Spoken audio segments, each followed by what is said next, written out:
Hello fellow stackers, 365 here, welcome back to my channel. So in today's video, if you've already seen the thumbnail and the title, you'll know that we're going to be unboxing is it the 8th or is it the 9th one? I can't really remember now, I think it's the 8th. The 8th one in the series of the Tudor Beasts. Now I'm really enjoying collecting these. This is the first series that I've actually collected in full from the Royal Mint. At the actual time of release of the series, so I'm actually really enjoying it. I know some people don't really like the Tudor Beast series. A lot of people prefer the Queen's Beasts, but the Queen's Beast was already underway when I first started stacking, so I didn't jump in that and get involved with that. I did get the completer in, I think I got it in 2-ounce silver and in 1-ounce gold, and I got a 10-ounce Queen's Beast completer. But I didn't actually backdate and get all of the series of the Queen's Beasts. But I decided to pick up the Tudor Beasts. So really enjoying it. I do think this collection could hold a nice premium in the future.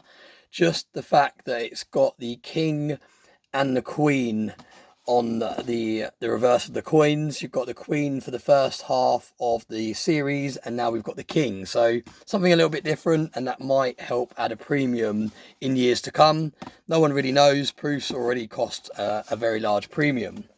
But enough about that for now, and let's first of all start with a couple more peace dollars, because I've been doing a filler tube challenge that we started on Stackers Social, and I decided to fill a tube of peace dollars. So really enjoying collecting these. I'm not doing a date run or any particular years. I've literally just been buying the best value ones that I can find on the second-hand market. Most of them have come from eBay. I think I brought a couple from Stackers Social, but the majority of these have actually come from eBay. Yeah, really nice coins. I know some people prefer the Morgans, but by far I prefer the peace dollars. I just much more prefer the design of them, the feel of them, just the look of them in general. I think they're a much better design than the Morgan dollars. That is a bit controversial. Some people will probably disagree. Let me know in the comment section. What do you prefer, peace dollar or Morgan? But yeah, that's what we've got so far. And I think I'm actually a couple behind.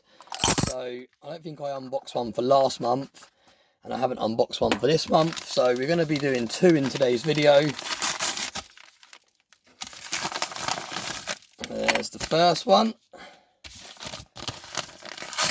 And this should be another one. Look at that. So we have two to add. I don't know what years they are. Like I said, I got them on eBay and just went for any year. Have a little bit of a zoom. It's actually quite nice to be filming on the landscape rotation of the camera. I've been doing lots of TikTok videos and YouTube shorts, so it is quite nice to actually get back to basics and do a longer form video. What's that little mark there? Not too sure. But we have a 1927. And then we also have another one here. This one's in a nice little bag of some sort. Should have got my knife really. I haven't got my knife to hand today. Come on. The one time I need it as well. Oh, I'm going to have to go and find it. Where have I left the knife? Oh, I've got one up here. Oh, hang on a minute. Hang on a minute. There we go. That wasn't too far. Cool, they wrapped this one well. There we go, we're in. We're in. What year do we have? Again, really nice condition. Not too concerned about the condition. More about the silver content and the actual fact that it's a peace dollar. 1922. So there we go. Another two added to the filler tube challenge. Coming along really, really nicely. Really enjoying this. I do think I'm going to continue. I already had these ones in my collection before I started the filler tube challenge. So I might actually carry on even once we get to the end of the year. Once we fill this, and I might carry on fill in that one. I'm not too sure yet. It all depends. With the increase in silver prices, I am holding back a little bit. I'm trying to build up a little bit of a cash reserve and buying some more collectible things, some poured things, as opposed to wait at the moment. I've just remembered I actually got myself a little drink for today's video. I stole this from Mrs. 365 because, as you can see, we've run out of whiskey. I don't have any other alcohol in the house, and I've just finished work and I'm off for, what day are we on? Wednesday. I'm off tomorrow, Thursday. So yeah, I thought, you know what, I'm going to have a little drink. It's been a bit of a full-on week at work at the moment. So yeah, Mrs. 365 is not in at the moment.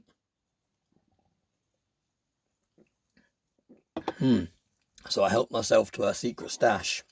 I actually quite like them. I'm not really a fan of gin and tonic, but the pink gin and tonic is actually drinkable.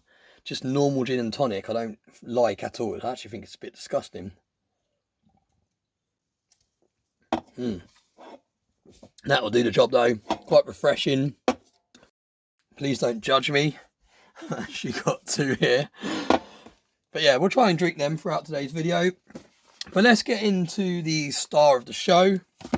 And that is the Tudor Beast coin. Now, I was actually subscribed to this series through the Royal Mint. But I worked out that when you're subscribed, you think they would look after you because you're actually committed to buying one every month.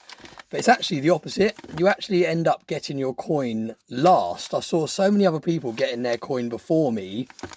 And I was thinking, do you know what? I need to get the coin as soon as possible. Because when you make content, you want to be one of the first people to showcase a coin. And it was really frustrating that it was taking so long every time they released a new one in the series for it to arrive. So I actually cancelled my subscription. And I think you save a little bit of money by having the subscription. But I cancelled the subscription and now I just order it every time it becomes available. And I'll take a bit of a gamble that it's not going to sell out because you're not guaranteed one when you do it that way round. But so far they're not selling out. I don't think, far from it. I think they're not selling out. I don't think it's a massively popular series. But I tend to get it a lot quicker that way. I can order it within a couple of days it arrives as opposed to waiting for them to send me my allocated one. But this is the Queen's Lion 2026. This might actually be the first 2026 coin that I've got in my collection. So that in itself is pretty cool. Really hoping we've got no issues with this coin. I always like to check around the box as well, because when you're collecting proofs, for those of you that have just started stacking or you're new to the game, the box is just as important as the actual coin. When you come to sell this in the future, people want a nice looking box, not one that's all tattered and covered in stains where you spilt your coffee over it or your pink gin over it. They want a booklet that's actually there and intact and not ripped. And obviously it's really important that the coin is in good condition as well. But it all adds up. When you're buying proof coins, don't for one second think that you can throw away the box and the booklet and this box and just keep the coin. You'll really, really lose a large premium when you come to liquidate it in the future. That's just my advice from the experience that I've learned over the last few years. When you see people trying to sell proof coins on their own without everything that comes with it, you see sometimes they have to go right down to bullion prices just for it to sell. But that is a nice little booklet. Feel free to pause it to have a read. The Royal Tudor Beast, the Queen's Lion. Now again, there's been a few criticisms about the design, but I'm just really enjoying it. I think it's the novelty that's keeping me interested in this more than anything, because it's going to be the first time I've actually collected a series from the Royal Mint. I'm just really enjoying it. I've got the box that they all go in at the end as well. They'll probably end up releasing a completer, even though there's never space in the box for the completer. But yeah, I just think it's quite a cool collection. Number 865. What was the mintage? 20,000 was it? Was it that high? Or was it much lower? No, much lower. 2,500 is the mintage figure. And we've got 865. Wouldn't it be cool if it was 365? I'm constantly doing that. When I'm on eBay, I'm constantly typing in serial number 365 and then silver bar or silver coin, Just seeing if there's anything interesting out there that has 365 as a serial number. But here we go, the Queen's Lion 2026. Now the best way to see if any of these marks are actually on the coin is by twisting the capsule very carefully, and if those marks move like they do, you can tell that they're on the capsule and not on the actual coin. Same with the back. You can just twist it, see all these marks. You know for sure that they're not on the actual coin when you do that. But I am actually going to take the cover off. Do not do this if you're stacking these or any proof coins. There's no need for it to come out the capsule. There's literally no need whatsoever. All you do is you're going to risk dropping it, scratching it, chipping it, and just damaging it in general. The only reason I take it off the capsule off is just to showcase it for videos. So let me take those risks. Don't risk losing any of the premium on these pieces, because this costs well over £100 for a 1 ounce piece of silver. So extremely high premium.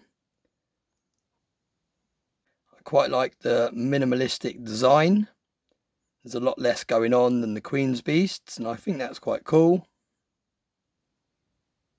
I can't see any issues on there. Let me know in the comment section if you spot anything that I haven't spotted. I will do a more thorough check off camera. But that is the other side. King Charles on there.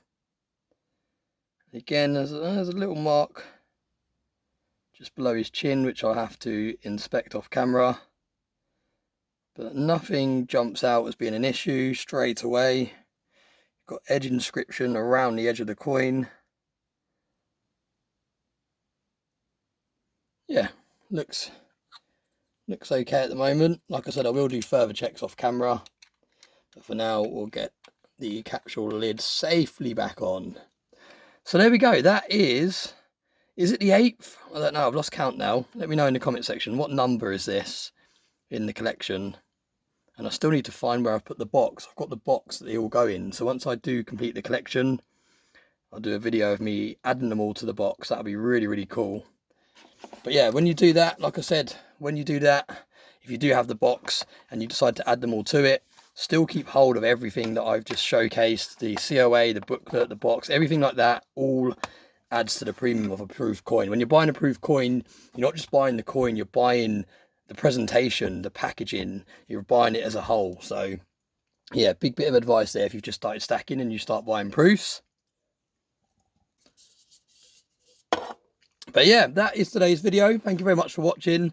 Like I said, I enjoyed doing a bit of a longer form video again. It's been nice to set the camera up in this setup. As always, thanks for the support. Please like, share and hype the video, and I hope you have a very nice day.